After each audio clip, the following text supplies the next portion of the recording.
Thank you to our audience for joining us for this second panel, The Perils of Defending Democracy and Perspectives from Around the World. We have a very distinguished guest with us today. But first, I want to introduce our introductory speaker, U.S. Senator Chris Coons from Delaware. Senator Coons. Thank you to Paul Fagan and to the McCain Institute for hosting me at today's event. I'm so grateful you've convened these important conversations on the very real threats facing human rights defenders as the Biden administration is bringing together 110 nations from around the world in the Summit for Democracy. We've seen that when we share ideas and when we work together, democracy can remain the strongest form of government to defend against authoritarianism, to fight corruption, and to respect human rights. Our panelists today have deep experience in all three of these areas, and I'm proud to support them and their brave and tireless work supporting democracy in dangerous and often very difficult contexts. Their work is hard, but it's also indispensable. It's because of them and their allies who march shoulder to shoulder in demonstrations that we can bring about societies that are free, open, and inclusive, and that we can sustain the democratic advances that we've made.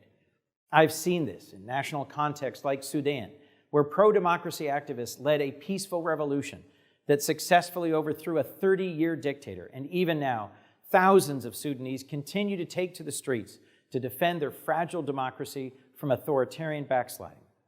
Unfortunately, journalists and civil society leaders also face formidable threats around the world, including harassment, imprisonment, and violence. Through my work on the Senate Foreign Relations Committee and as chair of the Appropriations Subcommittee that funds U.S. foreign assistance, I've led multiple bipartisan bills to protect and support independent media, democracy, and human rights advocates, and to bolster democracy around the world. Today, I introduce the Democracy in the 21st Century Act with my friend and colleague, Senator Lindsey Graham of South Carolina, to increase U.S. democracy funding to over $3 billion a year. This will provide critically needed increased support for activists, journalists, civil society workers, writers, and others at risk in repressive countries. It also supports global technological freedom and counters digital threats facing dissidents and journalists, including surveillance and censorship. I've also been actively engaged in highlighting individual cases and drawing attention to ongoing human rights abuses as the co-chair of the Senate Human Rights Caucus. I'm so grateful to the Biden administration for hosting this Summit for Democracy and grateful to the civil society leaders who have joined us for this important conversation today. I look forward to seeing what bold and ambitious commitments democratic nations of the world bring to this week's summit to defend the right of the people to have their voice heard in the deliberations of democracy and to help defend and advance democracy around our globe. In participating in this conference this year and next year as well, we will continue to advance towards more open, free, and inclusive societies. Thank you. And thank you, Senator Coons, for those kind remarks about the McCain Institute. And thank you for your leadership on human rights and democracy and co-chairing the Human Rights Caucus. What you do on Capitol Hill is really important to Americans, but also to activists and journalists and Democrats around the world. So thank you for everything that you do. Today, I want to introduce our panel, The Perils of Defending Democracy, Perspectives from Around the World. We have a great lineup for you today.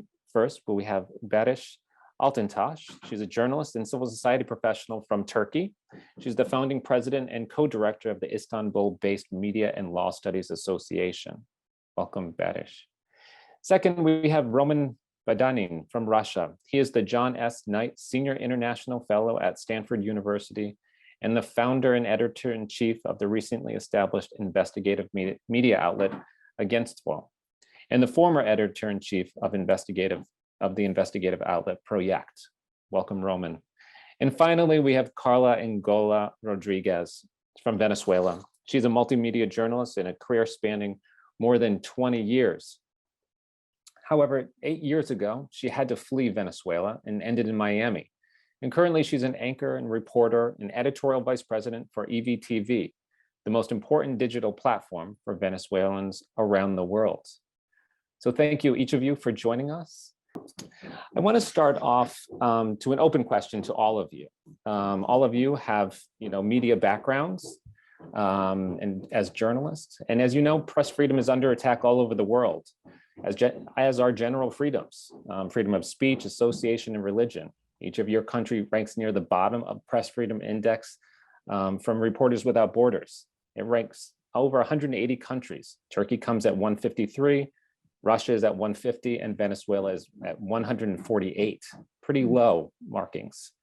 The media and press is the backbone of a society, providing news and information that inform and educate. How can you and other journalists and activists break through the barriers in your countries that your countries have imposed to continue informing and educating without the misinformation, disinformation? First, why don't we go to Baris? Why don't you start us off? Well, thank you, Paul. This is a very good question and a bit of a tough one, but I think the first answer would be to, continuing doing responsible and good journalism, because at this time, what you say, doesn't really concern Turkey, Russia, or Venezuela only. I think there's a general crackdown on freedom of speech everywhere in the world, so it's not, limited to these three countries.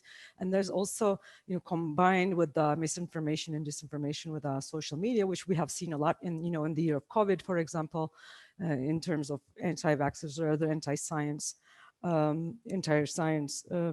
messages being spread easily. Plus, we know that now it's been proven over and over and again that social media platforms that are used by the public everywhere in the world also tend to amplify the bad messages more.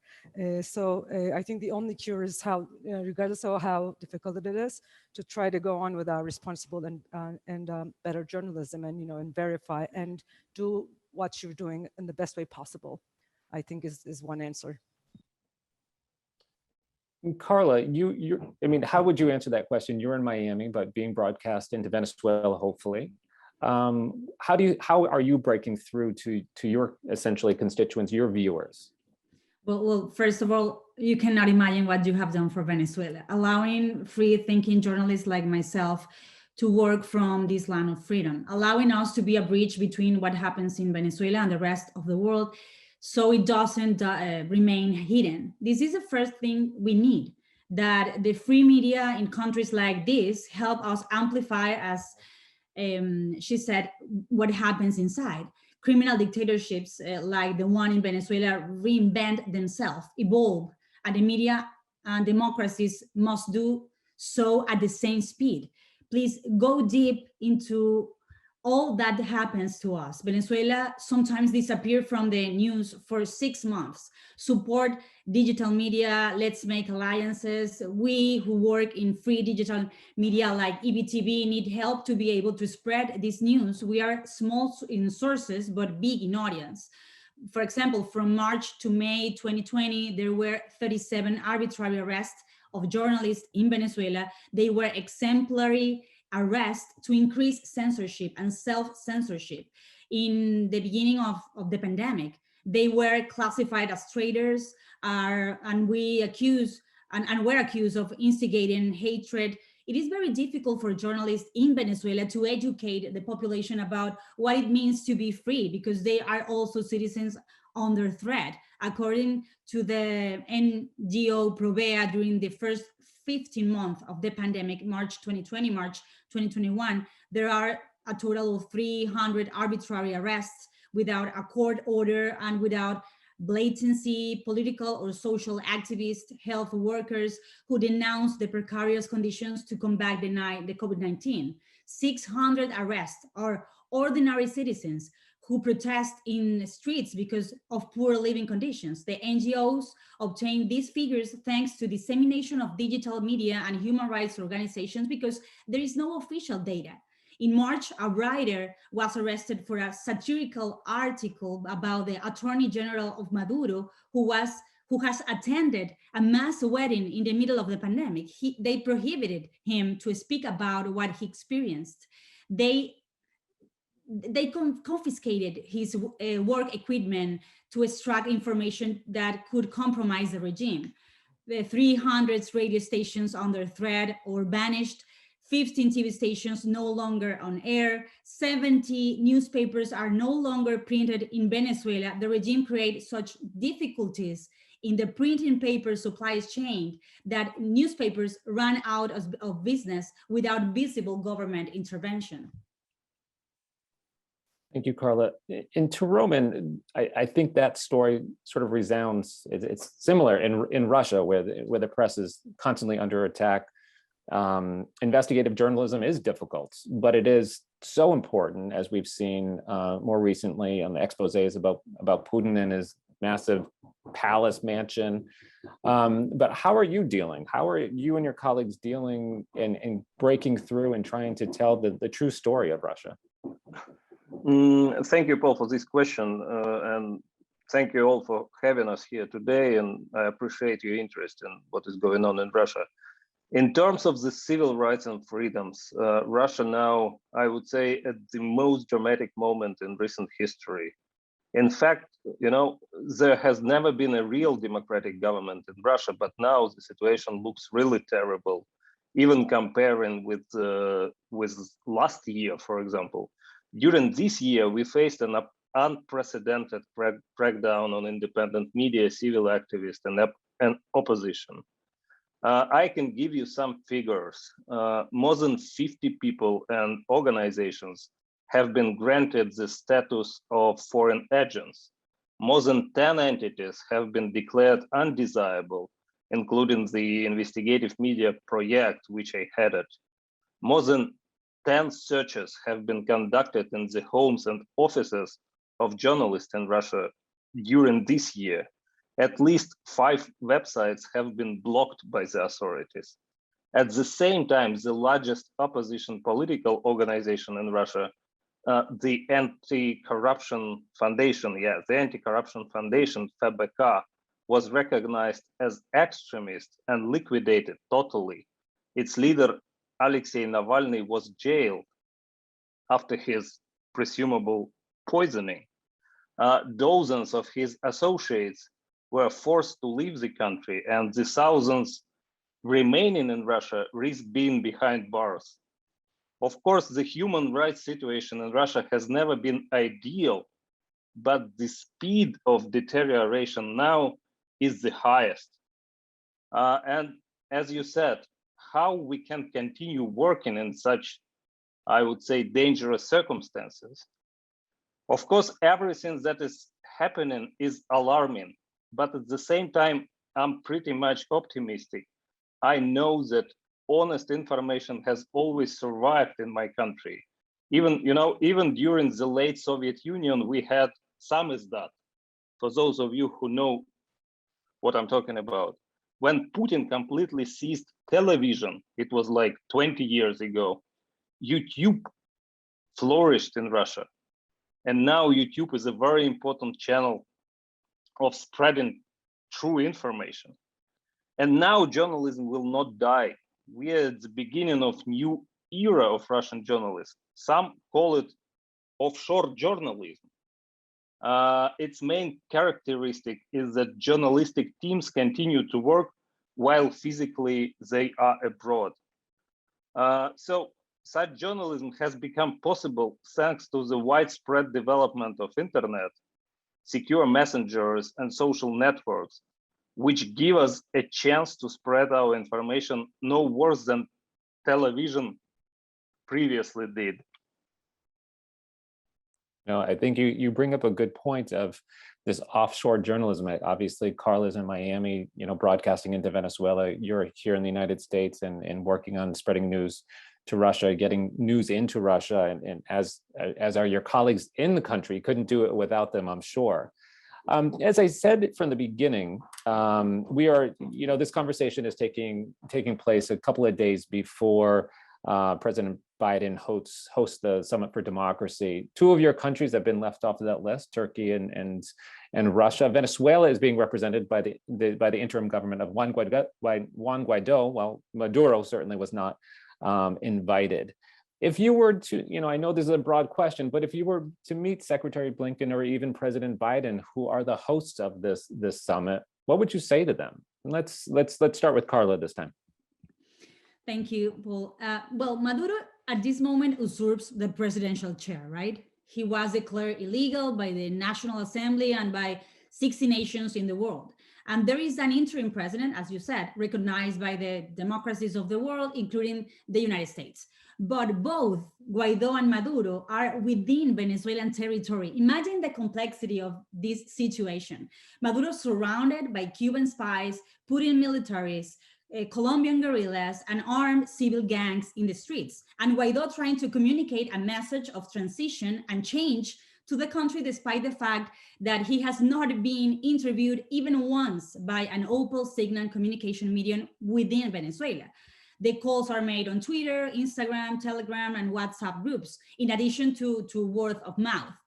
Besides this, according to the OAS, working group to address the Venezuelan migration and refugee crisis, there would be 7 million Venezuelans forcibly displaced by 2022. Globally, only Syria, which has been in a civil war for more than 10 years, has more migrants and refugees than Venezuela. In Arizona, the population is 7 million. It's like everyone in Arizona decides to leave because they were starving. It's like Arizona doesn't have population anymore. Maduro has already become the first authority of the continent against whom the International Criminal Court has opened an investigation. If he is not surrounded, he will continue to receive weapons and money for repression and propaganda. Thinking that this is simple or that it is impossible to solve, both views are wrong. Phrases repeated by United States officials such as Maduro must go, and now this feeling of complexity that makes the United States believe that it is better to talk to Maduro, for example.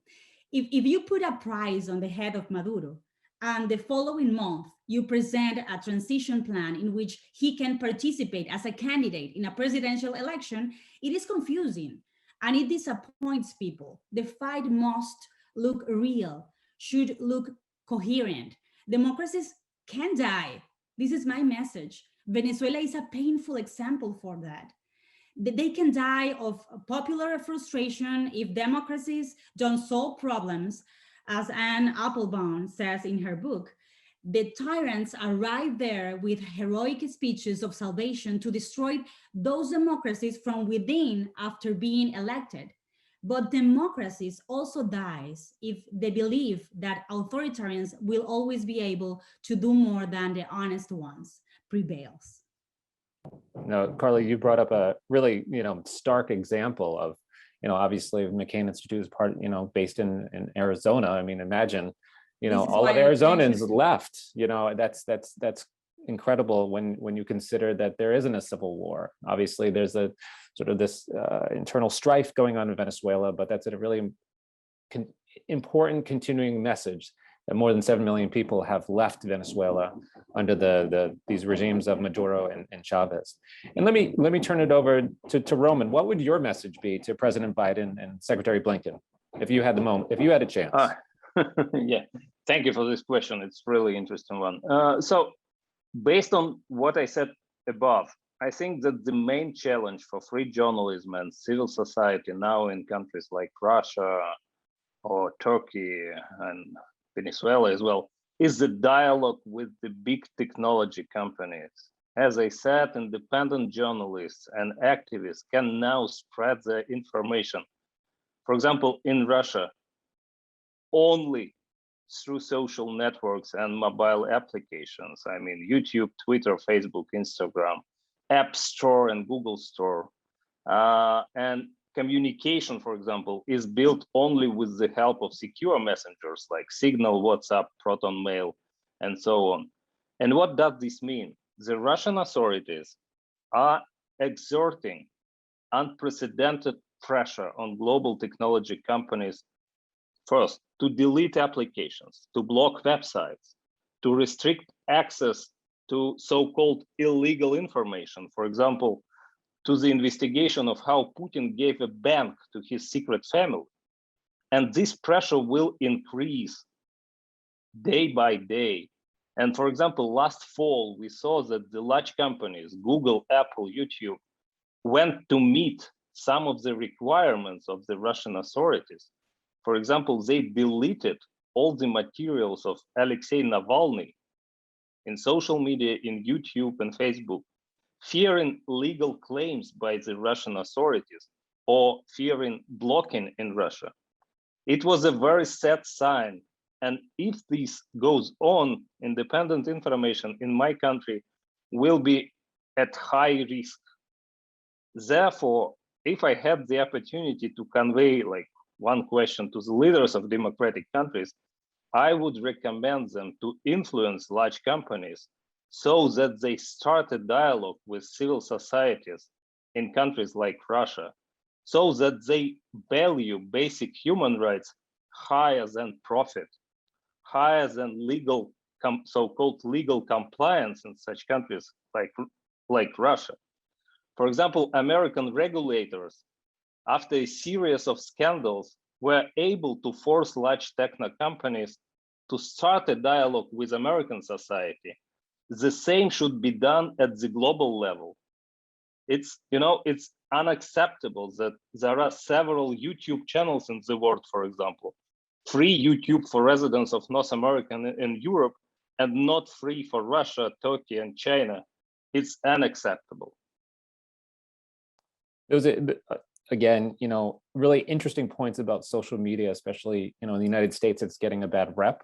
But as you point out, and as we've seen in the past in Arab Spring and what we've seen in Burma recently, where these social media platforms, Facebook, Instagram, Signal, Telegram, are so important to societies just in general, just for communication's sake, that the government, our U.S. government really does need to open the lines of communication so it's easier for people like you and your compatriots and other countries to use them.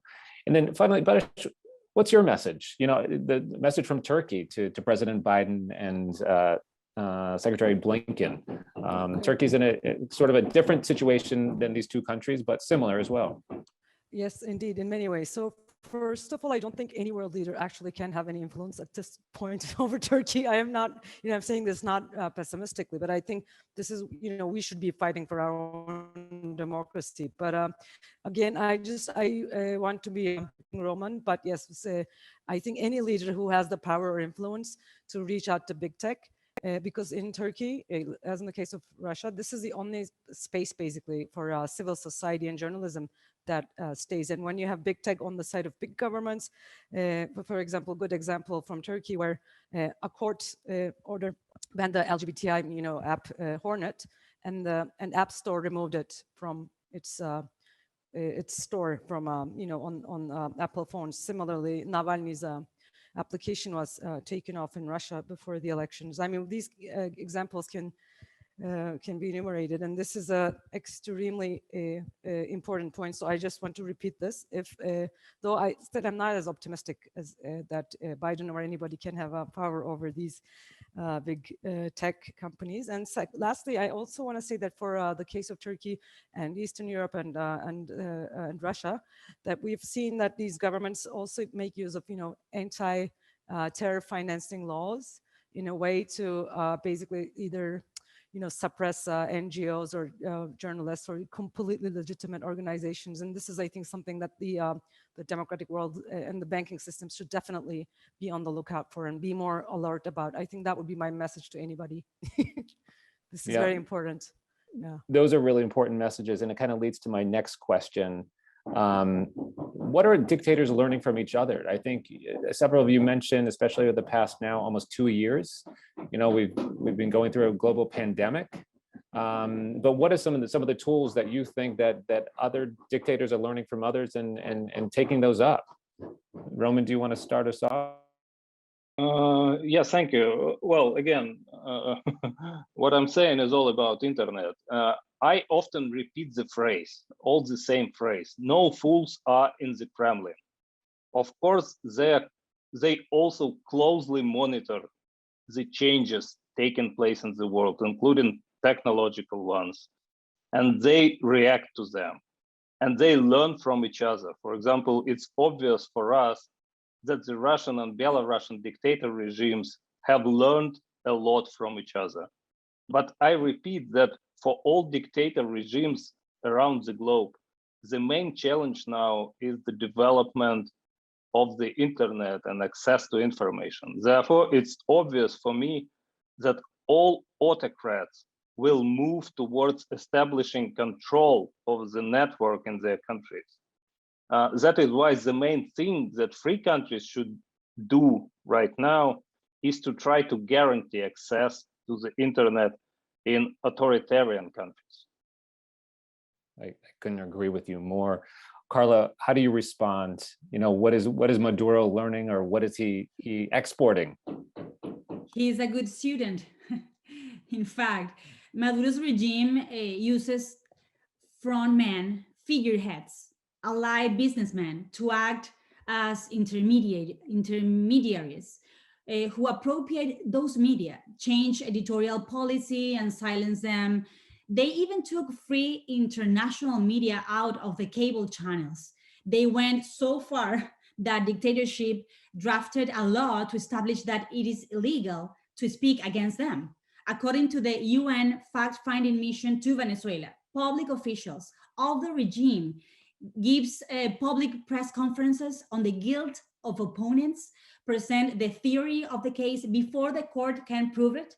The judges are just puppets. Normally, the victims are tortured, threatened, and then forced to record a video in which they admit their alleged guilt without the presence of their lawyers, as in the case of a journalist, Roland Carreño, who is still in prison, or under psychotropic drugs in the case of Congressman Juan Requesens. It's fundamental that democracies find a way for people in Nicaragua, Cuba, Venezuela, or every land with oppression to have free access to the internet. I can agree more with my colleagues. That cannot be blocked by the authoritarians. The opening of the internet in Cuba is not a concession of the Castro regime. It has been a learning process inherited by China to be able to monitor their citizens through technology. Now they can know what people do and who they meet. The United States and the strongest democracies in the world must create an independent internet system so that all oppressed people can have free access to information without depending on the filter or surveillance of the oppressors. Just as the vaccines for COVID-19 was sought in an effort of global coordination, a vaccine must be found against tyrannies and their crimes. The US cannot accept fake news mechanisms created by, for example, by Putin or the Chinese Communist Party. They must attack them aggressively. Now, Twitter, as you know, closed accounts that replicated messages from the Maduro's regime. They did it late. There are only 200 accounts, but they have an army in the networks that creates smear campaigns against public figures so that the population thinks that they can no longer trust anyone. Those accounts should be attacked with much more force at electoral times, I think. Barış, I'm going to sort of combine questions, you know, ask a little bit about, you know, what is Erdogan learning? What has he learned? What's he, you know, exporting? But, you know, NATO, I mean, Turkey is a NATO member country. Yeah. It's at an interesting crossroads, literally, between the West, the Middle East. It plays host to millions of refugees, Syrian, Iraqi, Afghani. I mean, it's a crucial country for so many reasons.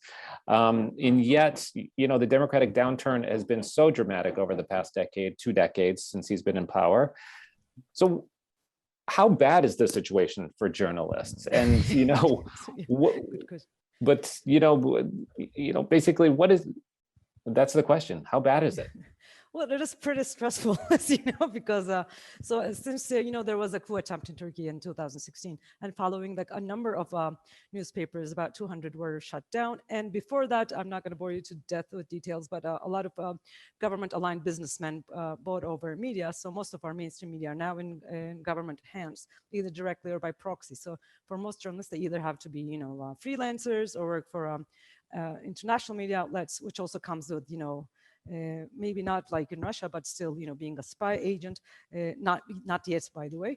And thinking about learning, I have a very internationalist outlook on this issue. Yes, I think, the democracy is really, really, really fragile, like, Carla said earlier.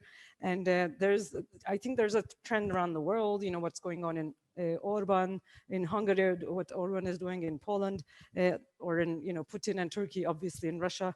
They're looking at each other. I want to give one example. For example, Turkey pulled out of the Istanbul Convention this summer, and I think it was partly learned from, Eastern Europe, where there's a very high anti-LGBTI sentiment, which in Turkey isn't that high, but for populist leaders, it's a good way to mobilize masses. I mean, I can give many more examples, but again, don't want to be repeating, but yes, the internet seems to be one focus of all these governments. Definitely, that's where their eyes are on. China is, and they also seem to be, have the resources. Russia is now talking about, its sovereign internet, and everybody else who can will follow. But I think, again, this is not. The way I see it, I think the onus here falls upon journalists a little bit and readers. And I think we should now learn. I don't know, I'm very skeptical of the world, maybe as it is, but to maybe learn to change our habits of using the internet, and maybe focus a little bit more on decentralized systems, and maybe give up some of the conveniences of having, these platforms, whatever. I know this is not very easy, and I do know the problems with it, but I think this is something, as populists learn from each other, we should also learn from each other, and we should collectively in the free world, which I mean every progressive person in anywhere of the world, and we should also be developing our skill set in that direction, at least over the long term. I think this should be one focus. But you're so right. I mean, we constantly focus on, and I did, I made this mistake of focusing on what other dictators learn from each other. But how can journalists and activists learn from each other? I think we're seeing that, but I think that needs to be underscored. Roman, let's go back to you and Putin, and his relationship with the West and the world. Obviously, you've answered the question. The internet is so important to Russian civil society, to Russian journalists, to break through the barriers. But Russia is playing a spoiler, right? On the diplomatic stage. You have this massive buildup on the Ukrainian border right now. You had obviously the wars in Ukraine, Georgia, and elsewhere. Putin keeps on prodding, Biden and the U.S. and the West. You have Nord Stream 2 and so on and so forth. And there are so many sanctions against Russia and Russians. But what's going to change the behavior of Putin? Is that possible?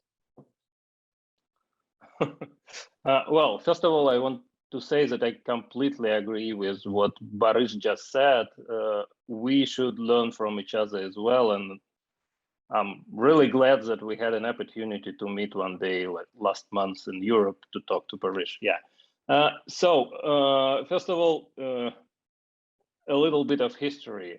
This summer, Project, the media that I created and headed, was recognized as undesirable organization for the first time in Russian and world history.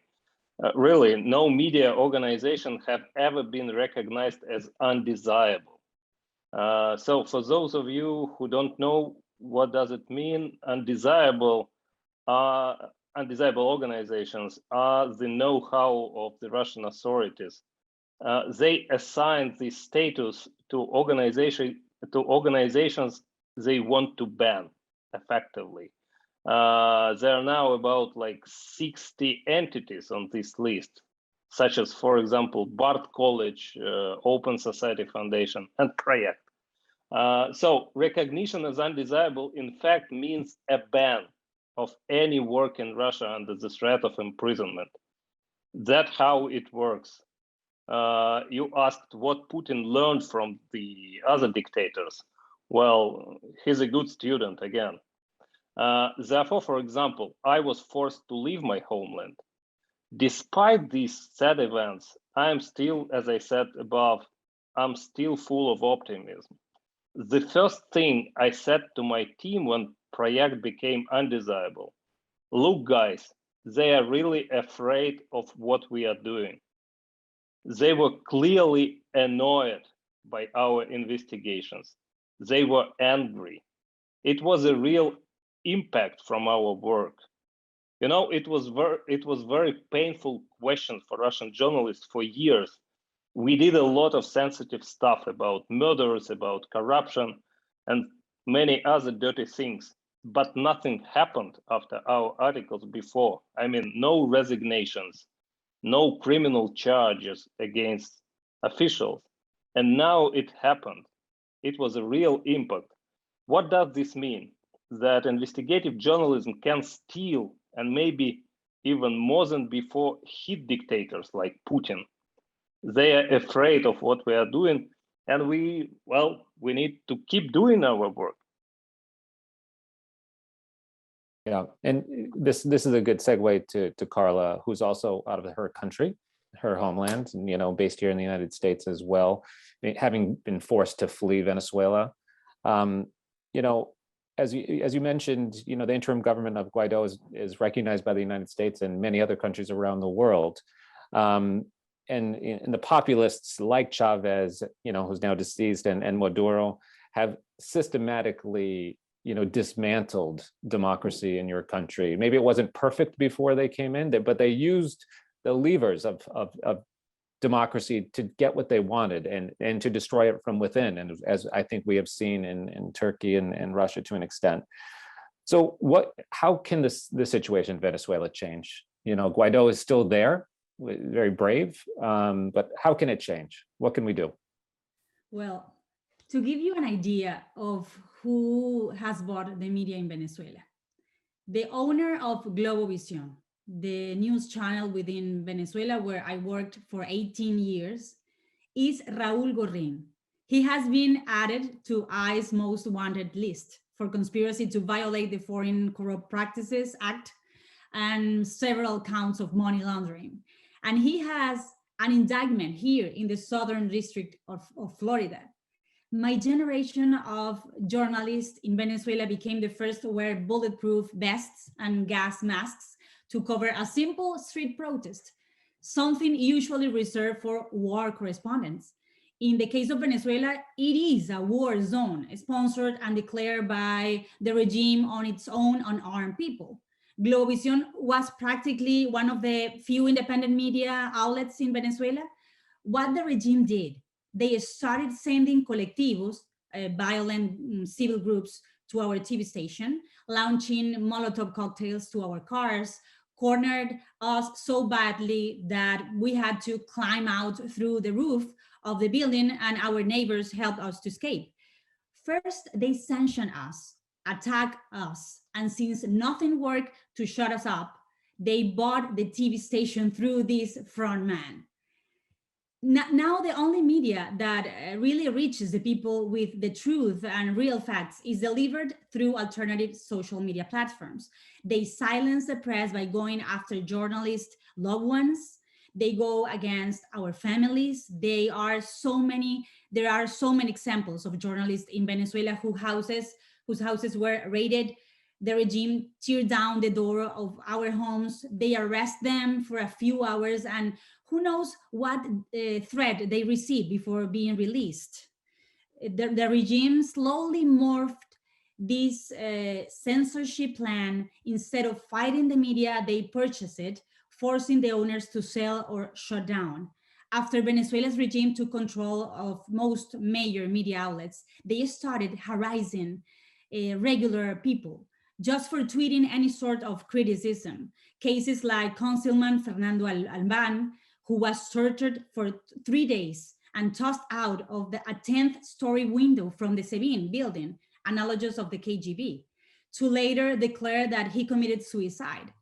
You have a regime with the physical control of the country. Maduro is not the only problem. The countries that are helping Venezuela must take into account that if he leaves, all the international crime organizations that live in Venezuela remain. A new free government will not be able to govern with the presence of all those criminals who have taken our territory. Venezuela is not a crisis that resembles others in the region. It's not Noriega's Panama, it's not Pinochet Chile. And stabilizing the country with the Venezuelan armed forces should be something to review, because they have been one of the victims who have paid the worst for dissent. The Minister of Communications, just for give you an example of Maduro at that time, gave a conference to accuse Captain Acosta Arevalo of orchestrating an alleged coup d'etat. The press conference happened 2 days before he appears, his appearance, for the first time in court. He arrived there practically dying and died that same day as a result of the torture he received. Oh, I mean, the stories that all of you are telling from inside of the country, of your countries is really tremendously sad. But at the same time, all of you, a couple of things, there's this common theme of the populist allies buying up the media and controlling media that way. But at the same time, somehow things are breaking through. There isn't, all hope isn't lost. I know Roman keeps on talking about his optimism. Maybe Baris, you haven't shared your optimism, but you're still working. And good things still happen. Yeah. There still are things happening in your countries. You have some opposition victories in each of your countries. I know in Venezuela, there was a setback, a couple of weeks ago. But it seems, people are still fighting and still trying, their best. And obviously Navalny in prison in Russia. Maybe I've asked this question, but how can we expand some of these openings? I think, obviously Guaido and Navalny and, some of the opposition in Turkey, but not just, talking about politics, but just supporting people. What can be done to expand the openings? Baris, do you want to go? Well, yeah, okay, this is if we knew the answer, but I think, like I said, I see this more as a global trend, and I'm also more optimistic over time, because in the local elections here, the opposition won, many of the metropolitan, at least 12 of the big metropolitan cities. Just yesterday, the Turkish Bar Association, which was the president of which was aligned with the, with the current government, was basically lost in the election. So these are all good news that change is coming. So for the case of, I think, civil society and journalists, it's really important to basically, stand our ground. And this is not against people who leave our country or whatever. Don't just, but continue, producing good news, and continue doing the work that we're doing is basically the best way to go about it, I think. I know we are coming up on the end of this conversation, so I'm going to kind of combine some questions that I want to get your perspectives on. All of you are journalists. You've all faced threats in your countries, but you're also very aware of what's going on for journalists around the world. This isn't just only in your relative countries. We've seen, obviously, the biggest case, to date is the murder and torture of Jamal Khashoggi. He was in Turkey, but by the Saudis. Let me ask sort of a final question. What is your expectation from the Biden administration as it pertains to the protection of journalists themselves? All of you are in this profession, in this world, and I feel like it's a crucial element of all society that journalists, media plays a positive role. But what can the Biden administration do to protect journalists around the world, not just in your country? So, Carla, do you want to start? Thank you. The United States cannot offer a threat that it is not willing to carry out. If there is a threat offered against a tyrant, it must be credible. United States must use all the financial, diplomatic, and rule of law along to put into practice, because otherwise these regimes sell to their public that they are invincible and that not even the world's leading power can fight them. That gives confidence to his circle to continue to continue committing his outrages without consequences, and gives his victims the feeling that the only alternative left is to adapt the regime's law. Thousands of Cubans sent by Castro regime today are in Venezuela. It is practically an army of occupation.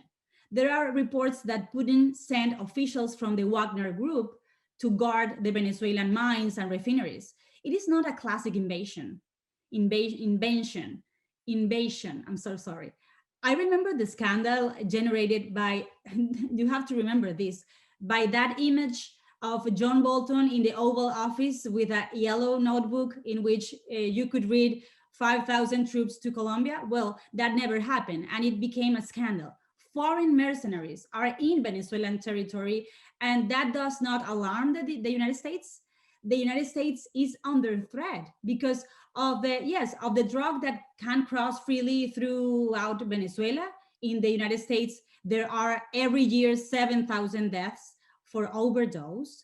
Within Venezuela, there is an unprecedented synergy in the region. Cuban intelligence, Islamic fundamentalism, political, economic, and military support from Russia and China.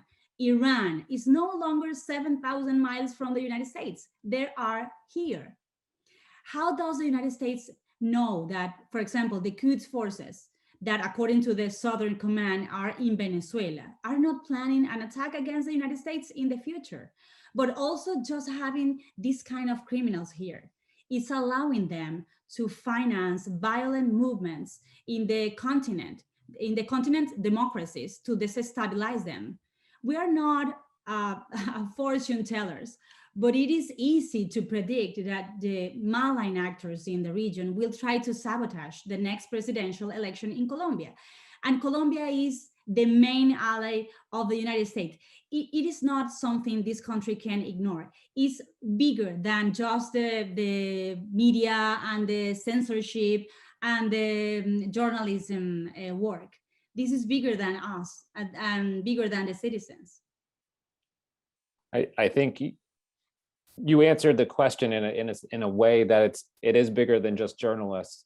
But I do want to know, from your perspective, Baris and Roman, because, journalists play a role in making sure that all of the information that Carla was talking about Venezuela, it's a very complicated situation. I think from the layman standard, people are like, oh, it's just a populist Maduro, he's a bad man, but we don't know the layers.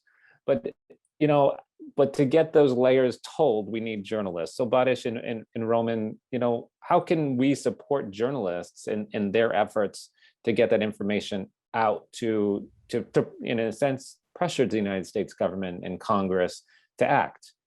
Paul, I think this is a good question because impunity, and crimes against journalists is a major problem everywhere in the world, and it's not being discussed nearly enough anywhere. So thank you for bringing this up. And for, again, any government, I think I can't think of direct action, but highlighting, just like with the Democracy Summit, that this is not to be tolerated and making it like a top item on the agenda. And I always want to I'm criticizing journalists, but even us journalists, we don't really highlight this enough. We should be remembering victims and also asking for. I know there's so much going on in Turkey, in Russia, Venezuela, everywhere, but this should also be top on the of the agenda. When the brightest minds in our countries are being killed, just whoever the perpetrators getting away with that, and us, for whatever reason, staying silent is also a big problem. So basically vocalizing this and putting impunity in crimes against journalists, is just keeping it high on the list, is, I think, a great big start. I think you're absolutely right. That's one way to keep pressure on, is to focus on journalists and the impunity issue, and in holding these populists, these dictators to account. And finally, Roman, before I close this out. Yeah, well, you touched really serious point with the case of Mr. Khashoggi, who was brutally killed in Turkey. And it resonates me a lot because, well, we in Russia have a lot of such crimes which are still undiscovered And, you know, I believe murder is the most serious crime in the world. And when a journalist or activist is killed, it's even a more serious crime, because the purpose of such a crime is to intimidate all citizens of the country. And such crimes should always be investigated and the perpetrators punished in the harshest way. And for example, I'm not satisfied with the results of the investigation into the murder of Mr. Khashoggi. I believe that European countries and America did not put enough pressure on Saudi Arabia to bring the perpetrators to justice. The same is absolutely true with the murderers of Boris Nemtsov in Russia and those who attempted to assassinate Alexei Navalny last year. And I think the Russian authorities should be punished more seriously for organizing these crimes. And, you know, to be honest, I believe that international pressure can really affect regimes such as Putin regime in Russia. But as a journalist, I saw many examples of how the Russian authorities and oligarchs close to the Kremlin suffered from the sanctions imposed, how they hid their property, how they transferred their companies to other people. I know that many of them have had to change their habits. Now they're suffering so much that they cannot move around the world in peace. So, therefore, I'm a supporter of such actions. Those who commit crimes against human rights in Russia should be punished with the help of sanctions or international legal instruments, since there is no chance of justice in Russia.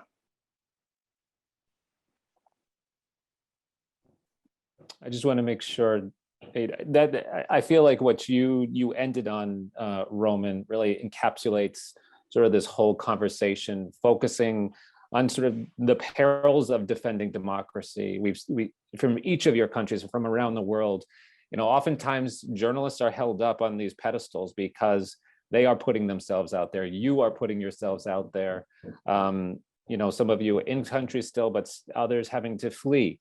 On the flip side, as we have heard from this conversation, there's quite a bit of optimism still, or else you still wouldn't be in this business. You would be going to some tech company, or, you know, God knows what else in this world. But I really appreciate all of what each of you do. You are heroes to all of us. You are at the front lines trying to defend democracy and protect democracy, not only for your own countries, but, you know, to everywhere around the world. I think, as Badish said, and Carla and Roman, all of you have said, just learning from other journalists, learning and working with other, you know, people in the media to figure out ways to you know, continuing this fight for democracy is so important. So, you know, thank you to all of you for joining us today. We're pleased to be on the sidelines of the Summit for Democracy, and we are very hopeful that your voices will be heard, and we can continue to carry on this journey together. So thank you very much from all of us here at the McCain Institute. Thank you so much. It was an honor. Thank you.